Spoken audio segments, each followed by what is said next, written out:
प्राणायामे सखे दर्शय सन्निधि। हा नाथ रमण श्रेष्ठ। यमुना के किनारे सारी गोपियां रोती हैं, कृष्ण आओ कृष्ण मिलो, भगवान को पुकारती हैं। श्री ठाकुर जी गोपी गीत को सुन के प्रकट हो गए। 19 श्लोकों में गोपिकाओं ने गोपी गीत गाया कि जयति तेधिकम जन्मना ब्रजा श्रयत इंदिरा सस्वदात्रहि दयिति दृश्यताम दिच्छुतावका त्वयि धृता स्वश्वास त्वां विचिन्वते। तव कथामृतं तप्त जीवनम, तव कथामृतं तप्त जीवनम। कृष्ण तुम्हारी जय हो। गोपिकाओं ने 19 श्लोकों में गोपी गीत गाया।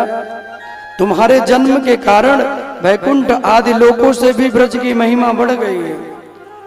तभी तो सौंदर्य और मृदुलता की देवी श्री लक्ष्मी जी वृंदावन में ही वास करती हैं।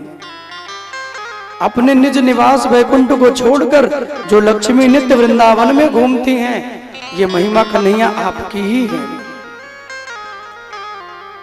वन वन में भटककर हम तुम्हें ढूंढ रही हैं, तुम्हारे प्रेम पूर्ण हृदय के स्वामी। हम तुम्हारे बिना मोल की दासी हैं, आओ और मुझसे मिलन करो। गोपिकाओं ने रोते हुए कहा कि कन्हैया, जब तक मानव जीवन में, मानव के श्रवणों में तुम्हारी कथा नहीं पड़ती, तब तक मानव जीवन धन्य नहीं होता। और जब कृष्ण व्यक्ति के जीवन में कितनी विपत्ति हो, विपत्तियों से शरीर जला रहा हो, जल रहा हो, और तुम्हारी कथा जब श्रवणों में पड़ती है तो जैसे गर्म बदन पे कोई ठंडा ठंडा जल डाले, इतनी शांति की अनुभूति होती है। आइए इस दुख से मुझे निवारिए, अपना दर्शन दीजिए। कृष्ण की विरह में, कृष्ण की याद में गोपिकाएं कहती हैं, हे श्याम सुंदर, हम पे ना कोई भजन होता है, ना कोई सेवा होती है, फिर भी हम आपसे निवेदन करते हैं, हे कमल नयन, तुम्हारी वाणी कितनी मधुर है, उसका एक एक पद, एक एक शब्द, एक एक अक्षर मधुराति मधुर है। बड़े बड़े विद्वान उसी में रम जाते हैं, और बड़े बड़े ऋषि मुनि, बड़े बड़े महात्मा अपना सब कुछ न्यौछावर करके आपके श्री चरणों की सेवा करते हैं। और मैं तो तुम्हारे बिना मोल की दासी हूं, क्या सेवा करूंगी, क्या भाव रहेगा। अपराध इतना हो गया कि मुझे अभिमान हो गया। हे कृष्ण आओ। ये गोपी गीत बहुत ही प्यारा है। जब आपको मौका मिले तो मैं इतना निवेदन जरूर करूंगा कि गोपी गीत का पाठ जरूर करिए।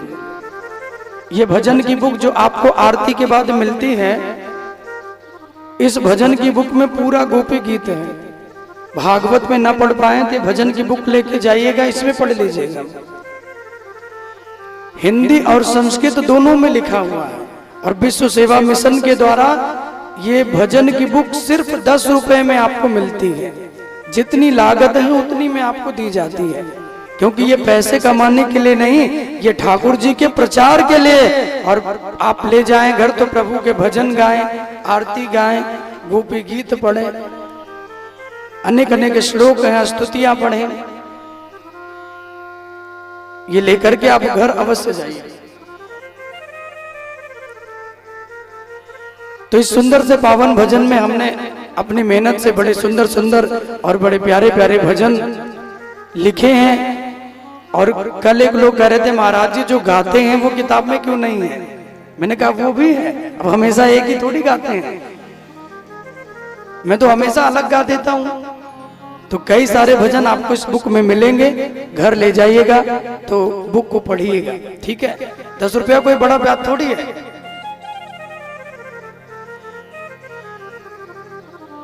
₹10 में आजकल एक समोसा ही मिलता है। एक मिलता है कि 2? एक ही, बड़ा महंगा हो गया। अच्छा हमारे जो है, क्या नाम है भैया का दुकान वाले सामने, संजय जी। संजय जी हमारे बड़े प्रेमी हैं, सामने उनकी दुकान है, नित्य दोनों टाइम उनके यहाँ से मीठा आता है, रोज आते हैं। और हमारी इन बाल मंडलियों की वो खूब भैया सेवा करते हैं। और मैं क्या कहूँ, अग्रवाल परिवार तो हमारा अपने पूरे तन मन धन से सेवा में लगा ही है। यहाँ के जितने भक्त हैं, सच कहें तो सभी के यहाँ से कुछ ना कुछ मेरे लिए आता है। आज कम से कम 5 लोगों के घर से नाश्ता बन के आया था। हमने कहा भैया आप कितने लोगों के यहाँ का करेंगे? बोले नहीं, सबका थोड़ा थोड़ा ले लीजिए। तो ये आप लोगों का प्रेम ही है, ये आपकी भक्ति ही है, वरना कोई किसी को 1 रुपया मांगने पे उधार नहीं देता। लेकिन ये आपका प्रेम और मेरे ठाकुर की कृपा है। और हमारे अखिल भैया का बड़ा मेहनत और उनकी बड़ी लगे हैं, पहले ही दिन से पूरी मेहनत में लगे। और जब हमारी इनसे मुलाकात हुई थी तब भी इन्होंने कहा था महाराज जी जो कथा हो तो दिव्य हो, सुंदर हो। और तब से 7 दिन मैं देखता हूं कि दोनों समय आप और आपका पूरा परिवार लगा हुआ है। तो इनके लिए एक बार जोरदार तालियां हो जाए, हमारे मुख्य यजमान के लिए। अपने बिजनेस में भी उतना ध्यान, बोले महाराज 7 दिन हम नहीं देंगे, बार बार मौका नहीं मिलेगा। ईश्वर ने कृपा की है, 7 दिन कथा आराम से आनंद से सुनेंगे। और आज तो आप लोगों के लिए बढ़िया, बहुत अच्छी बात हो गई। आज तो मार्केट भी बंद हो गया है ना, तो आज तो नुकसान भी नहीं हुआ दुकान का भी।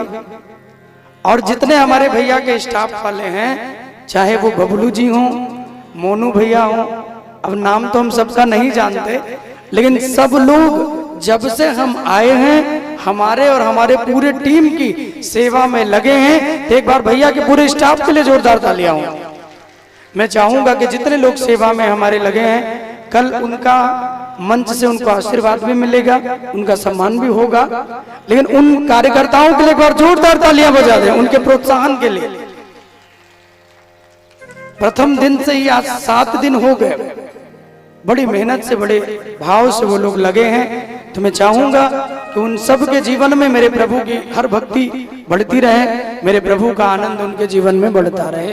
राधे राधे बोलना पड़ेगा, राधे जोर से बोलना पड़ेगा, राधे राधे और जोर से बोलना पड़ेगा।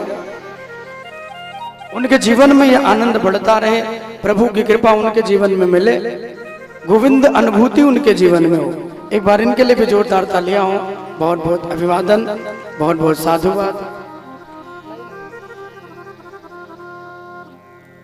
जोरदार तालियां आपके लिए हो जाए। बहुत बहुत आभार। और ये सुंदर से पुष्पों की माला प्रभु के पावन से चरणों में समर्पित मेरे कन्हैया आपके हर भाव को पूर्ण करें। 19 श्लोकों में गोपी गीत गा के याद किया, तब भगवान श्री ठाकुर जी उनके मध्य में प्रकट हुए। और जब मध्य में प्रकट हुए और तब रास नहीं, तब महारास प्रारंभ हुए। और उस महारास का वर्णन सुखदेव जी ने 5 अध्यायों में किया। 29 अध्याय से लेकर 33 इन 5 अध्यायों में सुखदेव जी ने सुंदर महारास का वर्णन किया कि तम विलोक क्या गतम प्रेष्ठम प्रियत फुल्ल दृष्टो बला उत्तस्त अरुगत सर्वान् जमादः तवः प्राणम विवागतम। महाराज प्रारंभ हुई तो उस महाराज को देखने के लिए बड़े बड़े ऋषि मुनि, बड़े बड़े महात्मा और बड़े बड़े देवता यमुना के किनारे पधारे। सारी गोपिकाओं के मध्य में भगवान खड़े हैं।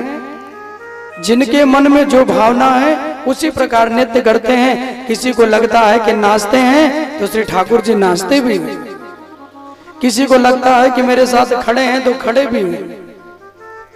वैसे तो भगवान एक सिंहासन पे बैठे हुए हैं, लेकिन गोपी के मन में जो भाव